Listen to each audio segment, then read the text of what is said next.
Itong welding machine na to, para lang siyang glue gun. Ayan, lumalabas yung wire, oh. Kung naalala nyo yung ginawa ko na rolling cart, ito ang gamit kong welding nun.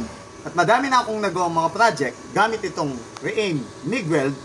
Super mura, tumatagal, tapos very easy to use. Kahit di ka marunong mag-welding, super effective. Tara, subukan natin. Kasalukuyan akong gumagawa ng grill para sa bintana namin. Ayan. Kaya ito, gumagawa ako para iwas nakaw. Kasi kahit nakalak yung bahay, pwedeng pasukan yung bahay mo pag ganyan na walang grill. Okay, gawa tayo. Ito, para lang siyang glue gun. Pag pinisil mo, lalabas yung wire.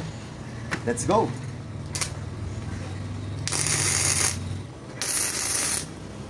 Ayun, welding mask yung hindi natin nadala. Pero okay lang, pang spot-spot lang muna naman eh.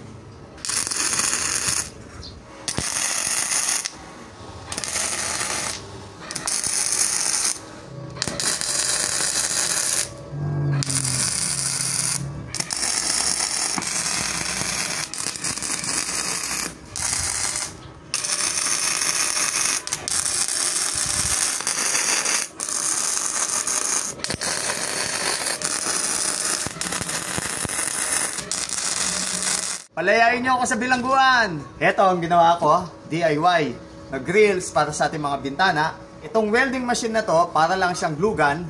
Ayan, lumalabas yung wire, oh. Napaka-basic gamitin. Sa murang halaga, makakabili ka na ng Re-Aim MIG Weld.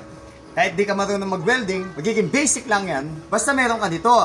Bakit ka ba mag-hire ng welder? Kung ikaw mismo, mawe-welding mo to. Kaya pindutin mo na yung link dyan sa comment section para mag-order ka na nito. Bye-bye!